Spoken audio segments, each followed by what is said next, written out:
and testing are inseparable. They go side by side.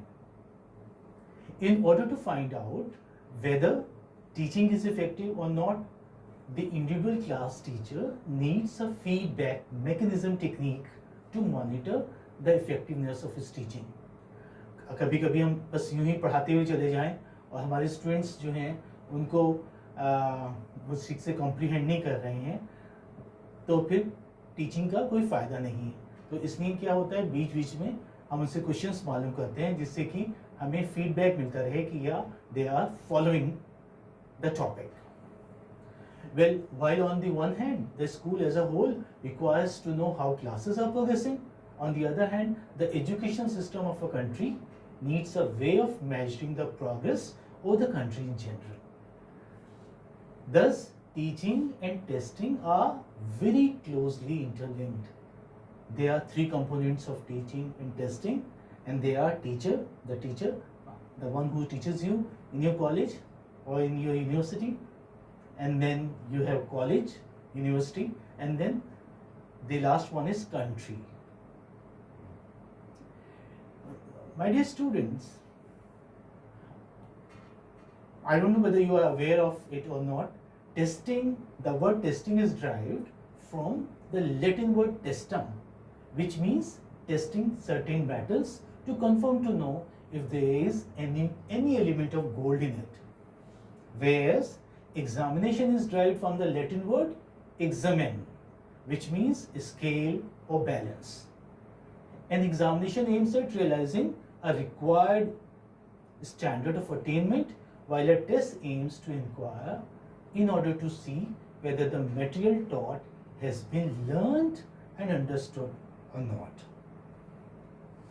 So this is the basic difference between a test and examination. Now, as you know, testing can be formal as well as informal. Informal tests are conducted in the classroom where the teacher is teaching a lesson or a chapter. Every teacher develops a set of techniques for testing and probing and observing his students, which enables him to know when to slow down his teaching, when to speed it up, when to repeat an item, when to single out an individual for special attention, and so on. These are all informal techniques, while formal tests are an attempt to develop an approach, a method for measuring attainment or progress or ability in language skill. You know, my dear student, this topic is very important for you, not only for the examination point of view, but you also going to take up teaching as your career. So this is going to help you a lot. You would know how to conduct tests, you know how to hold classes. So this has got a practical purpose also for you. So each of these qualities can be assessed in terms of the 4 basic language skills. Now you remember what are the 4 basic language skills? Listening, speaking, reading, writing. And what do we call them? LSRWAs. Okay, listening, speaking, reading, writing, and understanding on the assumption that separate attention has been paid to each level of the language. For example, a test of attainment in understanding the spoken language can be used to test the learner's command of the language at the phonological level to discover how far he recognizes the sound contrast of the language. We can also test his command of grammar and lexis. Lexis, you understand? Lexis means words. Okay? So you must have seen, मैंने आपके जो test थे, I conducted tests on vowel sounds, I conducted tests on consonant sounds and diphthongs. So like these tests, they were conducted to check your pronunciation. Now my aim was not to check your grammar. We have a separate test on grammar. So they are specific. These tests are held specifically if they want to judge your pronunciation. Then we hold tests on vowel sounds, for example. And if we want to judge your grammar, then we hold tests on parts of speech, for that matter, like Are you using prepositions correctly or not? Or say, for example, articles. Articles are always very tricky, even for those who are very good at English. So they also commit mistakes. So we keep on revising them. Anyway, there are two categories of examination currently available in the world. Yes, do you know what are they? Subjective type test and objective type. Subjective type test and objective type test. Yes, yes, very nice. Subjective type test क्या होते हैं? Subjective type test, you know, in such kind of test, you have descriptive questions, you have to write essay type answers. And what are objective types? They are MCQs, for example, multiple choice questions. So these tests are conducted even online these days. Subjective type tests are generally the tests which are followed all over the country, especially for conducting regular school, college and university examinations. These type of tests can only test the writing skills. Okay, what do they check? The writing skills. They usually measure the learner's knowledge about the language rather than the language itself. So there is a limitation of these subjective type tests. Dear students, in today's fast-paced world, objective type tests have become very popular because they are not only easy to conduct but also for their reliable scores. Scores means like marks. Why are the marks reliable? Why? Because if there are 10 questions and if you have done all the questions right, then you score 10 out of 10. And if you have done only 8 right out of 10, then you get 8 out of 10. So scores are reliable as far as objective tests are concerned. The relevance of objective type tests in India during the last 50-60 years have been modified, expanded, improved, examined and discussed on a wide scale. Many new and high intensified programs for teaching English have been introduced to facilitate learning as a second or say a foreign language. Do you know English is our second language? First language is our Hindi, okay, which is our mother tongue, and second language is English. Modern English language has undergone a change both in theory and practice. Research in applied linguistics, methodology, and audiovisual aids have resulted in production of a large body of teaching material, which is now available throughout the world. In contrast to the profusion of literature found in the field of language teaching, one is struck and dismayed by the relative poverty of information available in language testing and evaluation. Do you not feel the same? Like, you know, we have got a number of books on language, English language skills, okay, like say how to improve your spoken skills, how to improve your writing skills, but there are very few books written on how to conduct good tests, okay, or say how to conduct examination. So they do not judge your testing skills. And in fact, you know, testing skills, when we talk about testing skills, naturally they are associated with the teachers who teach, because they give tests and they test your writing skills, the spoken skills, but we hardly have any nice material on testing and examination techniques for that matter. We are just following the traditional, the obsolete techniques. Well, many teachers adopted the new methods of teaching English. However, they are at a complete loss when it comes to measuring the competence and performance of their students. The innovative techniques of teaching turn out to be totally theoretical, having no practicality in the given bleak scenario. The result is that often they have to fall back on the traditional methods of language testing. And you know what are the traditional methods of language testing?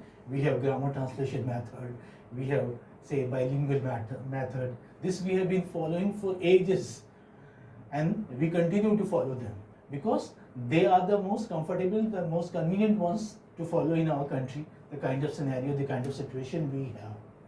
We do not have say very advanced gadgets, we do not have very advanced labs also, and suppose if even If we have some good gadgets or say good, say like audiovisual aids, teachers do not know how to use them properly. So there is a problem is we do not have skilled, say teachers for that purpose. Testing relates to a multitude factors which concern both the quality of teaching given and the learning achieved. Resultantly, one can test the system as well as the student, as a good test reveals as much about the teacher as about the standard, as about the students. So remember this. A good test reveals as much about the teacher as about the student. Like a good teacher only sets good question papers. Okay, a good teacher only asks relevant questions based on the syllabus that he has covered. And the performance of the students also depends upon the teaching, how the teacher taught the students. So this is something interlinked. A good teacher should keep the following points in mind while conducting the test. Okay, so just take a note of them. A good test should carry clear and suitable instructions to both the students as well as the evaluators. May they be about the number of questions, marks of the questions, or the length of the questions. Ambiguities in instructions should be absolutely avoided. I have seen, some students do not understand instructions. Sometimes it is their fault that they don't understand. Sometimes instructions are not clearly mentioned. So they keep asking, sir, which, like how many questions are we to attempt from section C or section B? So you must have seen this ambiguity shouldn't be there. Instructions should be very clear. There shouldn't be any confusion. And next, a good test should comprise questions only on those areas of language which have already been taught and discussed in the classroom. This is something very important. Like nothing should be out of syllabus and out of the covered portion. Besides, it should be fairly distributed over the entire cover portion of the syllabus. Further, it should judge the actual attainment of the taught areas of the language and not just the memorizing abilities of the students. Sometimes it happens, what do students do? They just mug up, they cram the questions and they reproduce them in the classroom. So their actual, say their IQ level for that matter, or say their, grammar, or their actual understanding, their comprehension is not judged. Why? Because they have done very well, they have reproduced the entire thing. How? Since they had crammed it up, they had memorized. So you shouldn't judge just their memorizing abilities, but actual language skills. So for that, objective type tests are very important. So a good test should neither be too easy nor too difficult.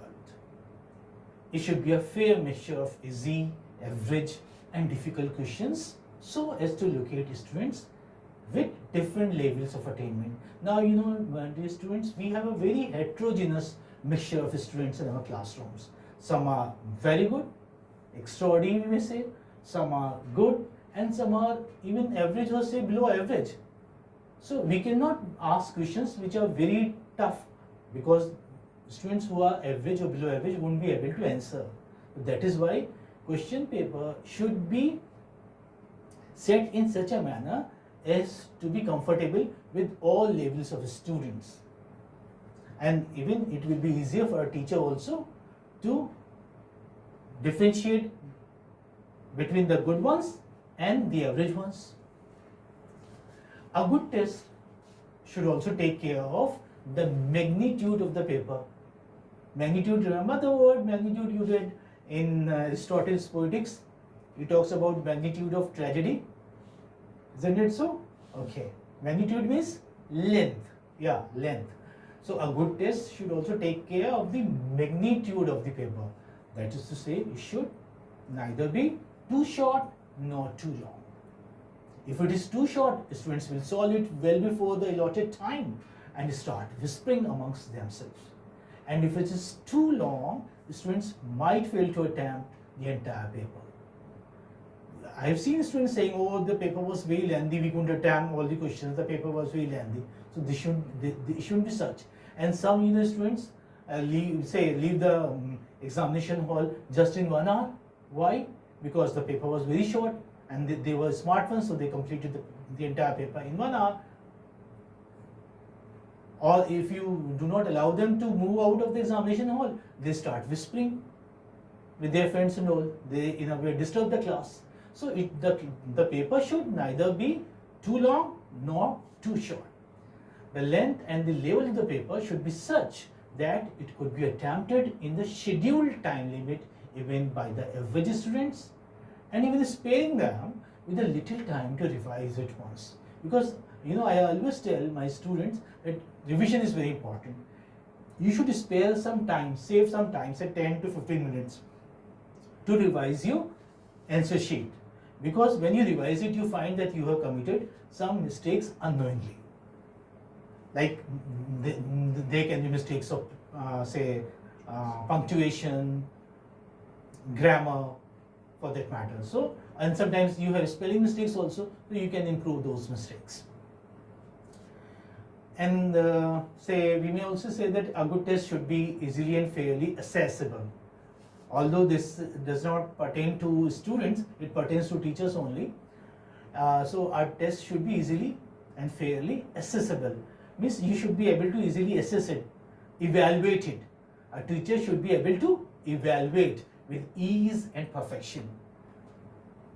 That's very important, because sometimes tests are so complicated, like there are too many sections, and so that's a difficult thing.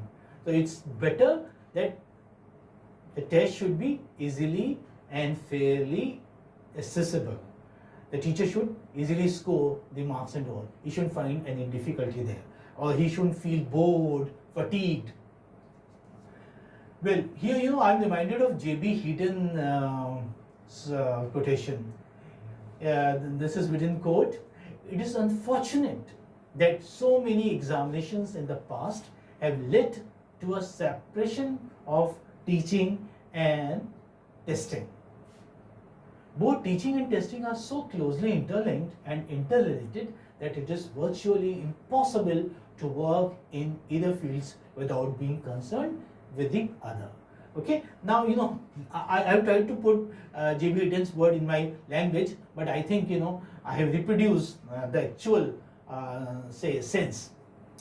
All tests are extensions of teaching and learning situations. Okay.